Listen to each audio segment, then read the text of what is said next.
sign it." Emma Whitmore's hand froze above the paper. The number sat there like a brand burned into the page. $300. That was the price placed on her future, her youth, her name. Enough money to bury her father properly and keep her mother and younger siblings alive through a Montana winter that showed no mercy. She was 19 years old and about to be given to a widowed rancher with 5 children she had never met. The attorney cleared his throat, impatient. His pen tapped the desk once, sharp and cold. Across the room, her mother sat hunched in a chair, hands twisted together, eyes red and swollen from days of crying. She looked smaller than Emma remembered, like grief had hollowed her out. "Miss Whitmore," the attorney said without looking up. "If you're going to proceed, we'll need your signature." Emma swallowed. Her father had been dead for 3 days. Her mother had barely eaten in 2. Her 14-year-old brother had already been talking about working the mines, his voice trying to sound brave while fear lived just beneath it. Choice was a luxury for people with money. Emma had none. She picked up the pen and signed. The scratch of ink on paper sounded louder than it should have. Final. Permanent. "It's done," the attorney said, stamping the document. "The stagecoach leaves at dawn. Mr. Callahan's foreman will collect you in Willow Springs. The marriage will be performed upon arrival." Emma stood, her legs unsteady, like they belonged to someone else. Outside, the November wind cut straight through her coat. Her mother looked up as soon as she saw her face. "Is it done?" Catherine Whitmore asked, her voice breaking. "It's done." Her mother's face crumpled. "Emma, I'm so sorry. I never wanted." "Don't," Emma said, sharper than she meant to. "It doesn't change anything." They both knew there was no other way. That night, Emma packed what remained of her life into a single trunk. 3 dresses, her mother's Bible, a worn novel she had read so many times. The pages were soft. A small photograph of her father from before sickness had taken him piece by piece. 19 years of living, reduced to what one person could carry. There was a knock at the door. Emma, her brother Samuel, stepped inside, tall and thin, trying too hard to look grown. "I heard what you did." She didn't turn. "Then you know.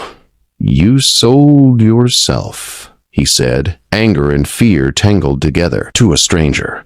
I made an arrangement. It's the same thing." He grabbed her shoulders. "You can't do this. I'll work. I'll do anything." "The mines killed Papa," Emma said quietly. "I won't let them take you two." She faced him then, gripping his wrists. "If I don't go, you all suffer. That's the truth." Tears streamed down his face, but he nodded. "All right," she told him. "You write back. Tell me everything." When dawn came, Emma climbed into the stagecoach and did not look back. The journey took 3 days. The land grew rougher, wilder, as if the world itself was thinning out. By the time the coach rolled into Willow Springs, her nerves were stretched tight. A man waited beside a wagon, hat in his hands. "Miss Whitmore," he said. "Ezra Hawkins, foreman at Silver Creek Ranch." He didn't smile. As they rode, dark clouds gathered on the horizon. "Storm's coming," Ezra said. "First big one of the season." Emma pulled her coat tighter. "Tell me about the children." Ezra's hands tightened on the reins. "Tom's 9. Thinks he's the man of the house. Rosie's 7. She hasn't spoken since her mother died. Will's 5. Grace is 3. Emma felt the weight settle in her chest. "And Mr. Callahan?" Ezra was quiet a long time. "He's a good man, but he's been empty since his wife died." When the ranch came into view, it looked like a place holding its breath. Before the wagon stopped, the front door burst open, and a small girl with dark curls ran out, then froze when she saw Emma. "That's Grace," Ezra murmured. Emma climbed down and crouched. "Hello, I'm Emma." Grace stared, then reached out and touched Emma's cheek, as if checking whether she was real. "Pretty," the child whispered, gripping her hand. A boy's voice cut through the moment. "That's her." Tom stood in the doorway, face hard, eyes older than they should have been. "I know why you're here," he said, Before Emma could answer, a deep voice spoke from behind them. "Children, inside." Nathaniel Callahan stood near the barn, tall and broad, his face carved by grief. Snow dusted his dark hair. His eyes were sharp and guarded. When the children were gone, he gestured toward the corral. "Walk with me." They stood by the fence as the wind picked up. "I didn't want this," he said, "but I couldn't do it alone anymore." "You bought a wife," Emma said evenly. "Yes." "Will you treat me with respect?" "Yes." "Will you expect me to share your bed?" "No, not unless you want to." She nodded. "Then we understand each other." The house was quiet when Emma entered too, quiet for a home with children. She found them gathered near the fire, small and still. "I'm hungry," Will said. "I'll make supper," Emma replied. She worked in the kitchen while Tom hovered, ready to take over. "Let me," she told him gently. "This is my job now." That night, the children ate hot food. Grace smiled. Will asked for seconds. Even Rosie cleaned her plate, silent but present. Nathaniel ate standing by the stove. Afterward, Emma climbed the stairs to the room that still smelled faintly of lavender. She lay awake listening to the house settle, the storm howling outside. Tomorrow, she would be married. She closed her eyes and wondered what kind of life waited beyond the morning. The Reverend arrived just after sunrise, stamping snow from his boots on the porch like the cold itself offended him. Emma stood in the kitchen, hands folded, listening to the sound as if it marked the last moments of her old life slipping away. "Miss Whitmore," Tom said quietly behind her.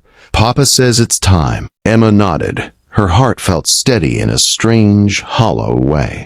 Fear had burned itself out somewhere between yesterday and now. "I'm ready." She wasn't, but she walked into the main room anyway. Pine branches had been placed along the mantel, their sharp scent cutting through the stale air. The children stood in a line by the fireplace, scrubbed clean, dressed in their best clothes. Even baby Ellie was awake, balanced on Tom's hip, her red curls sticking out in every direction. Nathaniel stood near the window, back straight, shoulders tense. He looked like a man waiting for judgment. The ceremony was short. "Do you take?" "I do." "Do you take?" "I do." When the Reverend said they could kiss, Nathaniel leaned forward and brushed his lips against Emma's cheek. It was quick, careful, almost apologetic. And just like that, she was Emma Callahan. The Reverend left in a hurry, eager to beat the storm. The door closed. Silence rushed back in. "Well," Nathaniel said stiffly, "that's done." "Very memorable," Emma replied. Will tugged at his father's coat. "Does that mean she's our mama now?" Nathaniel hesitated. Emma crouched to Will's level. "I didn't give birth to you," she said gently, "but I'm going to take care of you." That part's the same. We'll consider this. "Can you make pancakes?" "Yes." "Then, okay." Grace didn't move from her place near the fire. She stared at Emma with wide eyes, thumb pressed into her mouth. "You stay?" Grace asked softly. "Yes," Emma said. "I promise." Grace climbed straight into her lap and curled there, shaking slightly. Nathaniel watched, something tight and painful passing over his face before he turned and walked out the door. "He always does that," Tom said. "Leaves when it gets hard." Emma held Grace a little tighter. Noted.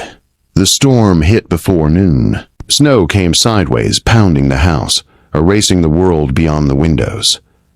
By afternoon, the barn was invisible. By evening, even the fence posts had vanished.